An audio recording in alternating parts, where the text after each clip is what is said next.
But ಇತ್ತೀಚಿನ ದಿನಗಳಲ್ಲಿ ಈ ಯೂತ್ಸ್ ಈಗಿನ ಯೂತ್ಸು ಎಲ್ಲರೂ ನಾವೆಲ್ಲ ಸೇರಿಕೊಂಡ್ರೆ ಮದುವೆ ಅಂದರೆ ತುಂಬ ಭಯ ಬೀಳೋದು, ಬೇಡ ಅಂತ ಅದನ್ನು ರಿಜೆಕ್ಟ್ ಮಾಡೋದು. ಬಟ್ ಅದು ಸ್ವಲ್ಪ ಹಿಂದಿನ ಜನ್ರೇಷನ್ ಅವ್ರನ್ನ ಕೇಳಿದ್ರೆ ಅದೊಂದು ತುಂಬ ಒಳ್ಳೆ ಬಾಂಡಿಂಗು, ಅದು ಒಂದು ದೇವರೇ ಫಿಕ್ಸ್ ಮಾಡಿರುವಂತಹ ಒಂದು ಏನೇನೋ ಹೇಳ್ತಾರೆ. ಸೊ ಅವರ ರೂಪದಲ್ಲಿ ಅದು ಆ ಥರ ಇದೆ, ತುಂಬ ಪವಿತ್ರತೆ ಕೊಡ್ತಾರೆ, ಅದಕ್ಕೆ ವ್ಯಾಲ್ಯೂ ಕೊಡ್ತಾರೆ. ಈಗಿನ ಜನ್ರೇಷನ್ ಅದನ್ನು ಒಂದೇ ಮಾತಲ್ಲಿ ಮದುವೆನಾ ಅಂತ ಒಂದು ವರ್ಡಲ್ಲಿ ಹೇಳ್ಬಿಡ್ತಾರೆ. ಸರ್ ನೀವು ಯಾವ ಇಯರ್ ಬಾರ್ನು? ಸರ್ 95 ನಾನು. ಯಾಕೆ ಸರ್?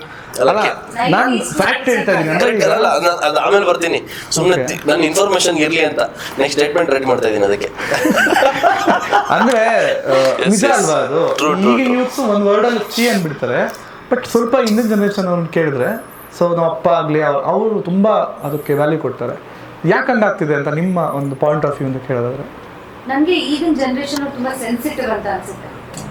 ನಮ್ಮ ಅಪ್ಪ ಅಮ್ಮ ಇದ್ದಿದ್ದ ಕಾಲದಲ್ಲಿ ಆ ವಯಸ್ಸಲ್ಲಿ ನಮ್ಮ ತಂದೆ ತಾಯಿ ಇದ್ದಂಥ ಸೆನ್ಸಿಟಿವಿಟಿಗೂ ನಾವೀಗಿರೋಷ್ಟು ಸೆನ್ಸಿಟಿವ್ಗೂ ಬಹಳ ವ್ಯತ್ಯಾಸ ಇದೆ. ಈಗ ನಾವು ಬೆಳೆದು ಬಂದಿರುವಂತಹ ಸೊಸೈಟಿ ಅಥವಾ ರೀತಿ ಆಗಲಿ, ಜಾಸ್ತಿ ಬಯಸ್ಕೊಳ್ಳೋದಾಗ್ಲಿ, ಜಾಸ್ತಿ ಹೊಡಿಸ್ಕೊಳ್ಳೋದಾಗ್ಲಿ, ಅಥವಾ ಅನ್ಸ್ಕೊಳ್ಳೋದಾಗ್ಲಿ, ಅವಮಾನಗಳನ್ನ ನೋಡ್ಕೊಳ್ಳೋದಾಗ್ಲಿ, ಇದು ಯಾವುದಕ್ಕೂ ನಾವು ಜಾಸ್ತಿ ಎಕ್ಸ್ಪೋಸ್ ಆಗಲಿಲ್ಲ. ಅಂದರೆ ನಮ್ಮ ಚಿಕ್ಕ ವಯಸ್ಸಲ್ಲಿದ್ದಾಗ ನಾವು ಹೊಡ್ಸ್ಕೊಂಡೇ ಇಲ್ಲ ಅಂತ ಹೇಳಿಲ್ಲ. ನಮ್ಮ ತಂದೆ ತಾಯಿಗೆ ಒಂದು ಸ್ಟ್ರಿಕ್ಟ್ ಮತ್ತೆ ಒಂದು ಲಿಮಿಟೇಷನ್ಸ್ಗಳಿತ್ತಲ್ಲ, ಈ ಬಾರ್ಡರ್ನ ನೀ ದಾಟೋ ಹಾಗಿಲ್ಲ, ಒಂದು ಲಿಮಿಟೇಷನ್ ಅಲ್ಲೇ ಬದುಕಿದಂತಹ ಪೇರೆಂಟ್ಸ್ ನಮಗೆ ಇದ್ದಿದ್ದು. ಹಾಗಾಗಿ ಅವ್ರಿಗೆ ಮದುವೆ ಮಾಡ್ಕೋಬೇಕು, ನೀನು ಹೀಗೆ ಇರಬೇಕು ಹಾಗೆ ಇರಬೇಕು ಅಂದಾಗ ಒಪ್ಕೊಳ್ಳೋದು ಅವ್ರಿಗೆ ಈಸಿ ಆಯಿತು. ಯಾಕಂದ್ರೆ ಅವ್ರು ಬದುಕು ಬಂದಿರೋದೇ ಲಿಮಿಟೇಷನ್ಸ್ ಬಾರ್ಡರಿಂದ. ಅವ್ರಿಗೆ ಅದು ಏನಂತಾರೆ, ಹೌದಾ ಸರಿ ಆಯ್ತು ಅಡ್ಜಸ್ಟ್ ಆಗೋಣ. ಈ ಅಡ್ಜಸ್ಟ್ಮೆಂಟ್ ಅನ್ನೋದು ಏನಿದೆ ಈಸಿಯಾಗಿ ಅಡ್ಜಸ್ಟ್ ಆಗ್ತಾರೆ ಅವರು. ನಮ್ಗೆ ಹೆಂಗೆ ಅಂದರೆ ಸೆನ್ಸಿಟಿವ್, ನಮ್ಗೆ ಎಲ್ಲದಕ್ಕೂ ಸೆನ್ಸಿಟಿವ್ ಆಗ್ತೀವಿ. ಈಗ ನನ್ನ ಮೇಲೆ ಯಾರಾದರೂ ಒಂದು ಸ್ವಲ್ಪ ರೇಗಿದ್ರೆ, ನನಗೆ ಯಾರಾದರೂ ಕಿರ್ಚಿದ್ರೆ ನನಗೆ ನೋವು ಆಗುತ್ತೆ. ಬಹುಶಃ ನನ್ನ ತಂದೆ ತಾಯಿ ನನ್ನ ವಯಸ್ಸಲ್ಲಿ ಇದ್ದಾಗ ಅವ್ರ ಮೇಲೆ ಯಾರಾದರೂ ಕಿರ್ಚಿದ್ರೆ ನೋವಾದ್ರೆ ಅದನ್ನೆಲ್ಲ ಮರ್ತ್ಬಿಟ್ಟು ಮುಂದೆ ಹೋಗೋ ಕೆಪಾಸಿಟಿ ಅವ್ರಿಗಿತ್ತು. ಆದರೆ ನಾನು ಅದನ್ನ ಮನ್ಸಿಗೆ ಹಚ್ಕೋತೀನಿ, ಬೇಡ ನನಗೆ ಯಾಕೆ ಈ ಥರ ಕಿರ್ಚ್ತಾ ಇದ್ದಾರೆ, ಬೇಡಪ್ಪ ಮದುವೆನೇ ಬೇಡ, ಡೈರೆಕ್ಟ್ ಅಲ್ಲಿಗೆ ಹೊಟ್ಟೋಗ್ಬಿಡ್ತೀವಿ. ಯಾಕಂದ್ರೆ ಸೆನ್ಸಿಟಿವಿಟಿ, ನಾವು ತುಂಬಾ ಸೆನ್ಸಿಟಿವ್ ಇದ್ದೀವಿ ಈ ಜನರೇಷನ್ ಅವರು ಅಂತ ನನಗನ್ಸುತ್ತೆ. ಹಾಗಾಗಿ ಕಮಿಟ್ ಆಗೋದಕ್ಕೆ ಭಯ ಆಗುತ್ತೆ. ಚಿಕ್ಕ ಚಿಕ್ಕ ವಿಷಯಗಳಿಗೂ ನಮ್ಗೆ ಅಡ್ಜಸ್ಟ್ ಆಗೋದು ಕಷ್ಟ ಆಗುತ್ತೆ. ಯಾಕಂದ್ರೆ ಆ ಚಿಕ್ಕ ವಿಷಯನ ನಮ್ಗೆ ತುಂಬಾ ದೊಡ್ಡ ನೋವು ಕೊಡುತ್ತೆ. ಅವಾಗ ಹಂಗಲ್ಲ, ನಿಮ್ಮ ಮನೇಲಿ ಏನಾದ್ರೂ, ಈಗ ನಮ್ಮ ಪೇರೆಂಟ್ಸ್ ಅನ್ನೋದಕ್ಕಿಂತ ಆ ಜನರೇಷನ್ ಅವ್ರಿಗೆ ಏನಾದ್ರೂ ಆಗ್ಲಿ, ನೀನ್ ಆ ಮನೇಲೇ ಇರ್ಬೇಕು, ಆ ಹೊಸಲು ದಾಟಿ ನೀನ್ ಬರೋ ಹಾಗಿಲ್ಲ, ಅದಕ್ಕೆ ಅಡ್ಜಸ್ಟ್ ಆಗೋರಲ್ಲ.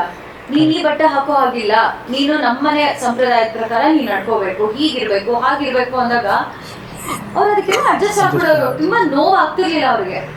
ನಮ್ಗೆ ಈಗ ಹೇಳಿ ನೀವು ಈ ಬಟ್ಟೆ ಹಾಕೋಬೇಡಿ ಅಂದ್ರೆ ಯಾಕೆ ಹಾಕೋಬಾರ್ದು, ಇಲ್ಲ ನಾನು ಇಲ್ಲ ಆಗೋದಿಲ್ಲ, ನಮ್ಗೆ ಅಳುನೇ ಬಂದ್ಬಿಡುತ್ತೆ. ಅಷ್ಟು ಸೆನ್ಸಿಟಿವ್ ಇದೀವಿ, ತುಂಬಾ ಜಾಸ್ತಿ. ಸೊ ನನ್ಗೆ ಅನ್ಸದ್ ಹಾಗೆ, ನಾವು ಈಗಿನ ಜನರೇಷನ್ ಅವ್ರು ನಾವು ತುಂಬಾ ಸೆನ್ಸಿಟಿವ್ ಇದೀವಿ. ಈ ಚಾಕ್ಲೇಟ್ ತಿನ್ನಂಗಿಲ್ಲ, ನೀನು ಈ ಲೈಫಲ್ಲಿ ಈ ಚಾಕ್ಲೇಟ್ನ ಬಿಟ್ಬಿಡ್ಬೇಕು ಅಂದ್ರೆ ನಮ್ಗೆ ಆಗಲ್ಲ. ನಮಗೆ ಅದ್ರ ಮೇಲೆ ನಾವು ತುಂಬಾ ಡಿಪೆಂಡ್ ಆಗಿದ್ದೀವಿ, ತುಂಬಾನೇ ಇದಾಗಿದ್ದೀವಿ. ಏನೋ ಒಂಥರ ಈ ಬಿಟ್ಬಿಡೋದು ಅಥವಾ ಅಡ್ಜಸ್ಟ್ ಆಗೋದು ಇದೆಲ್ಲ ತುಂಬಾ ಹಾರ್ಡ್ ಆಗ್ತಾ ಹೋಗ್ತಿದೆ ನಮಗೆ. ಹಾಗಾಗಿ ಇನ್ನೊಬ್ರ ಜೀವನಕ್ಕೆ ಅಡಾಪ್ಟ್ ಆಗೋದು, ಅಡ್ಜಸ್ಟ್ ಆಗೋದೆಲ್ಲ ನಮಗೆ ಈಸಿ ಅಲ್ಲ ಅಂತ ನನಗನ್ಸುತ್ತೆ. ಆ್ಯಂಡ್ ಹಿಂಗೆ ಮದುವೆನ ಮುಂದೆ ತಳ್ತಾ 21 ವರ್ಷ 22 ವರ್ಷದಿದ್ದಾಗ ಆಗಿನ ಕಾಲದಲ್ಲಿ ಮದುವೆ ಆಗೋರು.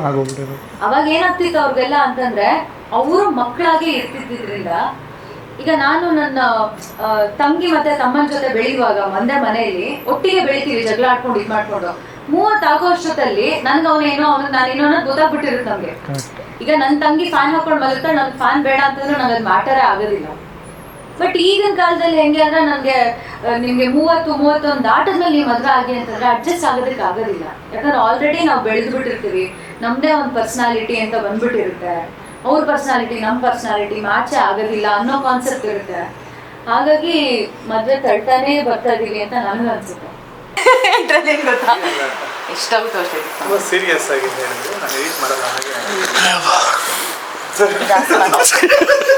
ಜಾಸ್ತಿ ಮಾತಾಡಿಲ್ಲ.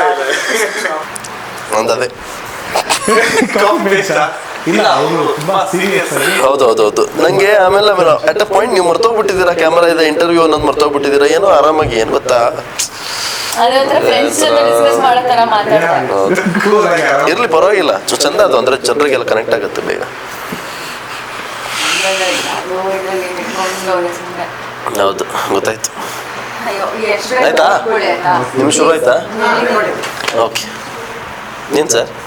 ನಿಮ್ಮ ಒಂದು ಪರ್ಸ್ಪೆಕ್ಟಿವ್ ಇಂದ ನನ್ನ ಪ್ರಶ್ನೆಗೆ ಆನ್ಸರ್ ಕೊಡಿ. ಏನಿದೆ ಸರ್ ಇದಿಷ್ಟೆಲ್ಲ ಹೇಳೋದು? ಸಾರಿ ಆಯ್ತಾ ಇಲ್ಲ ಮೇಡಮ್, ನನಗೆ ಇಲ್ಲ ಚೆನ್ನಾಗಿತ್ತು, ತಮಾಷೆ ಮಾಡ್ತಾ ಇದ್ದೀನಿ ನಾನು. ಇಲ್ಲ, ಇಟ್ ವಾಸ್ ವೆರಿ ನೈಸ್. ಅವ್ರ ಪರ್ಸ್ಪೆಕ್ಟಿವ್ ಚೆನ್ನಾಗಿತ್ತು. But then people born between 90 to 99 ಇದೀವಲ್ಲ ಸರ್, ನೀವು ಆ ಜನರೇಷನ್ ಈ ಜನರೇಷನ್ ಅಂತಿದ್ದೀರಾ, ನಾವು ತಗಲಾಕೊಂಡಿದೀವಿ ಮಿಡ್ಲಲ್ಲಿ. ನಾವು ಯಾವ ಜನರೇಷನ್ಗೆ ಸೇರ್ತೀವಿ ಅಂತಾನೆ ನಮ್ಗೆ ಗೊತ್ತಿಲ್ಲ. ಗೊತ್ತಾ, ಕೋವಿಡ್ ಟೈಮು ಒಂಥರ ಏನ್ ಹೊಡಿತು 90s ಕಿಡ್ಸ್ಗೆ. ಕರೆಕ್ಟ್ ಆಗಿ ಕೋವಿಡ್ ಟೈಮ್ ಆಕ್ಚುಲಿ ಒಂದು ಹುಡುಗನ್ ಹುಡ್ಕೋದು, ಹುಡುಗಿನ ಹುಡ್ಕೋದು, ಮದ್ವೆ ಆಗೋದು, ಸೆಟ್ಲ್ ಆಗೋದು, ಅದ್ರ ಬಗ್ಗೆ ಯೋಚನೆ ಜಾಗನೇ ಇಲ್ಲ. ನಾನು ಇದುವರೆಗೂ ಕಾಯ್ತಾ ಇದ್ದೆ, ಯಾರು ಮದುವೆ ಏನಕ್ಕಾಗಿಲ್ಲ ಅಂದ್ರೆ ರೀಸನ್ ಏನ್ ಸಿಗ್ತಾ ಇಲ್ವಲ್ಲ ಅಂತ. Thank you so much. ಇನ್ಮೇಲೆ ಹೇಳ್ತೀನಿ, Covid seriously sir, I am 90 born kid sir. Covid hit sir, so no marriage sir. ಅಲ್ಲಿ ನೀವೇ ನೋಡಿ, ಕೋವಿಡ್ ಟೈಮ್ ಅಲ್ಲಿ 23 ರಿಂದ 27 ಆ ಟೈಮ್ ಆಯ್ತಾ, ಎಲ್ರು ಪಾರ್ಟ್ನರ್ಸ್ ಬೇಕು, ರಿಲೇಶನ್ಶಿಪ್ ಬೇಕು, ಮದ್ವೆ ಆಗ್ಬೇಕು, ಎಲ್ಲಿತ್ತು ಟೈಮ್? ನಮ್ಗೆ ಇತ್ತಲ್ಲ ಪಾರ್ಟ್ನರು, ಮಾಸ್ಕು. ಮಾಸ್ಕೇ ನಮ್ಮ ಪಾರ್ಟ್ನರು, ಮುತ್ತು ಕೊಡ್ತಾ ಇರ್ತಾ ಇದ್ವಿ ಅದಕ್ಕೆ. ಜನಗಳು ಸಿಗ್ತಾ ಇದ್ರು, ಹೆಂಗ್ ಕಾಣ್ತಿದ್ರು ಅಂತ ಗೊತ್ತಾಗ್ತಿರ್ಲಿಲ್ಲ ಅಷ್ಟೇ. ಅಲ್ಲ ಅಂದ್ರೆ ಆಸ್ ಶಿ ರೈಟ್ಲಿ ಸೆಡ್, ಅಂದ್ರೆ 2 ಜನರೇಷನ್ ಏನ್ ಹೇಳ್ತಿದ್ದೀರಾ ಅಂದ್ರೆ ಅಲ್ಲಿ ಎಕ್ಸ್ಪೋಜರ್ ಕಮ್ಮಿ ಇತ್ತು, ಇಲ್ಲಿ ಎಕ್ಸ್ಪೋಜರ್ ಜಾಸ್ತಿ ಇದೆ. ಅಲ್ಲಿ ಆಗ್ತಿದ್ದ ಎಷ್ಟು ಆಕ್ಷನ್ಸ್ ಗಳನ್ನ ಅವತ್ತು ಅವ್ರು ಇಗ್ನೋರ್ ಮಾಡ್ಕೊಂಡು ಮುಂದೆ ಬಂದ್ಬಿಟ್ಟಿದ್ದಾರೆ. ಅಂದ್ರೆ ಅದನ್ನ ತಡ್ಕೊಳ್ಳೋಂಥ ಶಕ್ತಿ ಅವ್ರಿಗಿತ್ತು. ಇಲ್ಲಿ ಸೆನ್ಸಿಟಿವ್ ತುಂಬಾ ಜನ ಇವತ್ತಿನ ಜನರೇಷನ್ ಅಲ್ಲಿ ಅಂತ ಹೇಳಿದ್ರು. ಅವತ್ತು ನಮ್ ತಂದೆ ತಾಯಿ ಪ್ರತಿ ದಿವಸ ಹೊಡೆದ್ರು, ನಮ್ಗೇನು ಅದು ನಮ್ಗೆ ಒಂಥರ ಎಮ್ಮೆ ಚರ್ಮ ತರ ಗಟ್ಟಿಯಾಗ್ಬಿಟ್ಟಿದೆ ಅಂತ ಇದ್ವಿ ಹೊರತು, ಇವತ್ತು ಅದೇ ತರ ಯಾವ್ದಾದ್ರು ತಂದೆ ತಾಯಿ ಮಕ್ಕಳಿಗೆ 1-2 ಸಲ ಚಿಕ್ಕ ವಯಸ್ಸಲ್ಲಿ ಹೊಡೆದ್ಬಿಟ್ಟಿದ್ರೆ ಅದು ನನಗೆ ಚೈಲ್ಡ್ಹುಡ್ ಟ್ರಾಮಾ ಅಂತ ಹೇಳೋ ಮಕ್ಕಳಿದ್ದಾರೆ. ನನ್ಗೆ ಐ ಆಮ್ ಎಫೆಕ್ಟೆಡ್. ಯಾಕೆ ನೀನ್ ಮದುವೆ ಆಗಕ್ಕೆಲ್ಲ ಇಷ್ಟ ಇಲ್ವಾ? ಇಲ್ಲಪ್ಪ, ನಂಗೆ ಅದು ಬೇಡವೇ ಬೇಡ. ಯಾಕೆ? ನಂಗೆ ಚೈಲ್ಡ್ಹುಡ್ ಟ್ರಾಮಾ ಅಂತ ಹೇಳ್ಬಿಡ್ತಾರೆ. ಯಾಕೆ? ನಮ್ಮ ತಂದೆ ಹೊಡೆದ್ರು, ನಮ್ಮ ತಾಯಿ. ನಾವು ಎಷ್ಟು ಜೀವಂತವಾಗಿ ಇರಬಾರ್ದಾಗಿತ್ತು ಹಂಗ್ ನೋಡಕ್ ಹೋದ್ರೆ. ಕಾಲ್ ಕಳೆದಲ್ಲ ಭಕ್ತ ಕುಮಾರ್ ಅಂತಾರ ತುಳಿದಾಕ್ಬಿಟ್ಟಿದಾರ. ಜೈ ಜೈ ವಿಠಲ ಹರಿ ಹರಿ ವಿಠಲ ಅಂತ ನಾವು ಸಿನಿಮಾ ನೋಡಿದಾಗೆಲ್ಲ ಅಣ್ಣವರು ಸೇಮ್ ನಾವು ಅಪ್ಪನ ತರಾನೇ ಡ್ಯಾನ್ಸ್ ಮಾಡ್ತಾ ಇದಾರೆ ಅಂತ ಅನ್ಸ್ಬಿಟ್ಟಿತ್ತು ಆ ಟೈಮಲ್ಲಿ. ಸೊ ಆ ಜನರೇಷನ್ ಅವ್ರು ನಾವು ಸರ್. ಸೊ ಹಾಗಾಗಿ ಅಂದ್ರೆ ಅದಿದೆ, ಅಂದ್ರೆ ಇವಾಗ ಎಕ್ಸ್ಪೋಜರ್ ಜಾಸ್ತಿ ಇದೆ, ಅವಾಗ ಎಕ್ಸ್ಪೋಜರ್ ಕಮ್ಮಿ ಇತ್ತು. ಅದು ಅವತ್ತಿನ ಕಾಲಘಟ್ಟಕ್ಕೆ ಸರಿ, ಇದು ಇವತ್ತಿನ ಕಾಲಘಟ್ಟಕ್ಕೆ ಸರಿ ಅಷ್ಟೇ. ಪೀಪಲ್ ಆರ್ ಇವಾಲ್ವಿಂಗ್ ಅಲ್ವಾ? ಅಂದ್ರೆ ಅದಕ್ಕೆ ಇನ್ನೊಂದು ಹೆಸರೇ ಬರ್ಬೋದು ನಾಳಿನ ದಿವಸ. ಅಂದ್ರೆ ಇವತ್ತಿಗೆ ಅದು ಹೇಳ್ತಾರಲ್ಲ, ಮಾನಸಿಕವಾಗಿ ನಾವು ಮದುವೆ ಆಗ್ಬಿಟ್ಟಿದೀವಿ ಅಂತ. ಅವಾಗ ಎಷ್ಟೋ ಜೋಡಿಗಳು ರಾಜರ ಕುಟುಂಬದವ್ರೆ ನಾವು ಮಾನಸಿಕವಾಗಿ ಮದುವೆ ಆಗ್ಬಿಟ್ಟಿದ್ವಿ ಅಂತ ಅನ್ಕೊಂಡಿದ್ರು. ಅವ್ರದ್ದು ಅಲ್ಲಿ ಮದುವೆ ಅನ್ನುವಂತ ಒಂದು ಪ್ರೊಸೀಜರ್ ನಡೀತಿದ್ರು ಕೂಡ, ನಾನು ಅವಳು ನಮ್ಮ ಮನ್ಸಲ್ಲಿ ನಾವು ಮದುವೆ ಆಗ್ಬಿಟ್ಟಿದೀವಿ ಅಂತ ಅನ್ಕೊಂಡ್ಬಿಟ್ಟಿದ್ರು. So that kind of culture might ಅಂದ್ರೆ ನಾವು ಆ ತರದೊಂದು ಕಲ್ಚರ್ ಇವಾಲ್ವ್ ಆಗ್ಬೋದು. ಸೊ ಮ್ಯಾರೇಜ್ ಅನ್ನೋದು ಅವಾಗೆಲ್ಲ ಇತ್ತಂತೆ, ಮದುವೆ ಅಂತ ಒಂದು ಕತೆ ಇತ್ತಂತೆ ಅಂತ. ಅವಾಗ ಜಸ್ಟ್ ಮ್ಯಾರಿಡ್ ಅಂತ ಬಂದ್ರೆ ಮ್ಯಾರೇಜ್ ಅಂತ ಒಂದು ಸಿನಿಮಾ ಬರುತ್ತೆ. ಅವಾಗ ಹೆಂಗಿತ್ತು ಅಂತ. ನಾಳೆ ಯಾವುದೋ ಸಿನಿಮಾದಲ್ಲಿ ಮ್ಯಾರೇಜ್ ಅಂತ ಟೈಟಲ್ ಇದ್ರೆ what is this, it's a mythology film ಅಂತಾರ ಹಂಗೆ. ಸ್ವಲ್ಪ ಹಿಂದಕ್ಕೆ ಹೋಗ್ತೀವಿ. ಅಂಡ್ ಸಿನಿಮಾದಲ್ಲಿ ಕ್ಯಾಚ್ ಅಂಡ್ ಕೂಲ್ ಬಗ್ಗೆ ಹೇಳಿದ್ರೆ, ಸೊ ನೀವು ಇದ್ರೆ ಸದ್ಯಕ್ಕೆ ಕಾಣಿಸ್ಕೊಂಡಿದ್ರು, ಬೇರೆ ಯಾರಿದ್ದಾರೆ ಹೆಂಗೆ ಅಂತ? ದೇವರಾಜ್ ಸರ್ ಇದ್ದಾರೆ, ಶ್ರುತಿ ಮ್ಯಾಮ್ ಇದ್ದಾರೆ, ಅಚ್ಯುತ್ ಕುಮಾರ್ ಸರ್ ಇದ್ದಾರೆ, ಅನೂಪ್ ಭಂಡಾರಿ ಅವರು for the first time act ಮಾಡಿದ್ದಾರೆ. ಬಗ್ಗೆ ಕೇಳಬೇಕು. ಸೊ ಅವರು ಬಂದು ನಿಮಗೆ ಅದೇ ಅದು ಹಿಂಗ್ ನೋಡಿ ಸಿನಿಮಾ ಹೆಂಗ್ ಬಂದು ಹೋಗ್ತಾರೆ ಅಂತ ಗೊತ್ತಾಗತ್ತೆ. ನೀವು ಬಂದು ಹೋಗ್ತಿರಲ್ಲ ಸಿನಿಮಾಗೆ, ಅವತ್ತು ಗೊತ್ತಾಗತ್ತೆ ಅವ್ರು ಹೆಂಗ್ ಬಂದು ಹೋಗ್ತಾರೆ. ಯಾರಿಗೆ? ಅದೆಲ್ಲ ಇವಾಗ ಹೇಳಕ್ಕಾಗಲ್ಲ.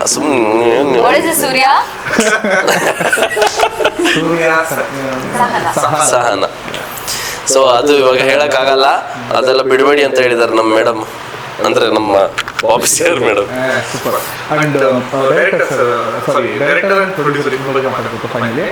ಸೊ ನಾರ್ಮಲ್ ಆಗಿ ಒಬ್ಬ ಮ್ಯೂಸಿಕ್ ಡೈರೆಕ್ಟರ್ ಮ್ಯೂಸಿಕ್ ಮಾಡ್ತಿದ್ದಾರೆ ಅಂದ್ರೆ ಹೌದು ಒಂದು ಲೆವೆಲ್ ಎಕ್ಸ್ಪೆಕ್ಟೇಷನ್ ಇರುತ್ತೆ, ಹೆಂಗ್ ಮಾಡ್ಬೋದು ಅಂತ.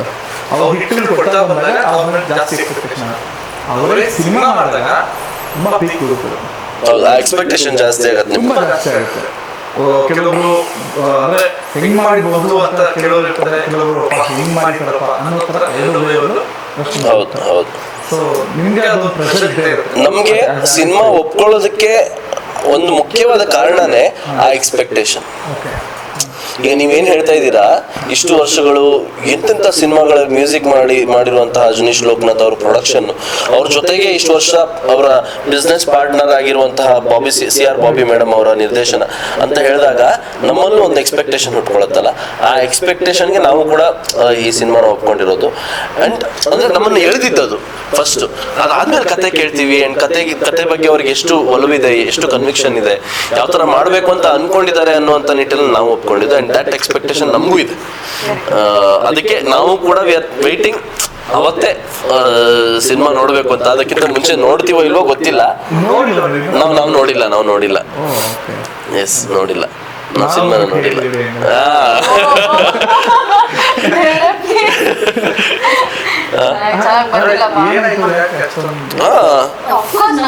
ಎಕ್ಸೈಟ್ಮೆಂಟ್ ಇರುತ್ತಲ್ವಾ, ನಿಮ್ಗೆ ಇಷ್ಟ ಆಗ್ಬೇಕು ಅಂತಾನೆ ಸಿನಿಮಾ ಮಾಡಿರ್ತೀವಿ.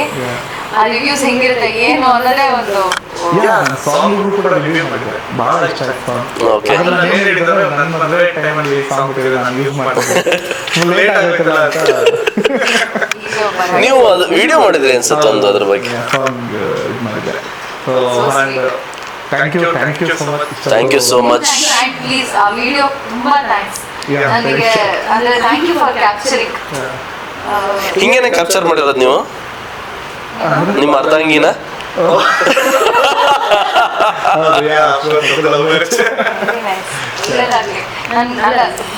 Personally speaking, thanks for the video. ನನಗೇನು ಗೊತ್ತಾ, ತುಂಬಾ ಚೆನ್ನಾಗಿ ಕಳಿಸಿ ಏನಂತ ತುಂಬಾ ಚೆನ್ನಾಗಿ ಆಶೀರ್ವಾದ ಮಾಡಿದ್ದಾರೆ. ನಾನು ಎಷ್ಟು ಥ್ಯಾಂಕ್ಸ್ ಹೇಳೋದು, ನಾನು ಅನ್ಕೊಂಡೆ ಯಾರು ಈ ಗ್ಯಾಪಲ್ಲಿ ನನಗೆ ವಿಡಿಯೋ ಮಾಡಿರೋದು ಇವರು ಅಂತ. ಬಟ್ ನೀವು ಥ್ಯಾಂಕ್ಸ್ ಅಷ್ಟೇ. Thank you so much. And all the best ಇಬ್ಬರು. Thank you. ತುಂಬ ಒಳ್ಳೆಯದಾಗಲಿ. ಇಬ್ಬರದ್ದು ತುಂಬ ದೊಡ್ಡದಾಗಿದೆ, ತುಂಬ ಚೆನ್ನಾಗಿ ರೀಚ್ ಆಗಿ. ಆಗ ನೀವು ನಮ್ಮ ಕ್ರಿಕೆಟ್ ಆ್ಯಂಕರಿಂಗು ಮಾಡ್ತಾ ಇರಿ, ಕಾಣಿಸ್ಕೊತಾ ಇದ್ದೀವಿ.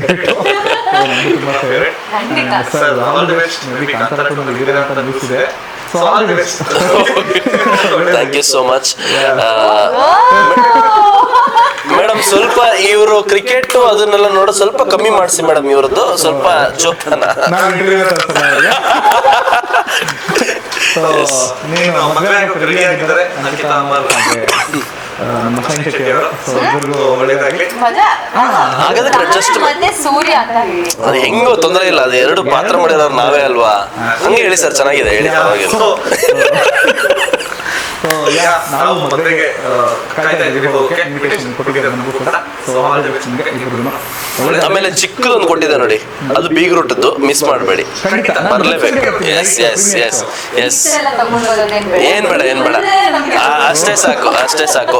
ಮೊಬೈಲು ಸೈಡ್ಗೆ ಇಟ್ಬಿಟ್ಟು ಬನ್ನಿ, ವಿಡಿಯೋ ಮಾಡಿದ್ರೆ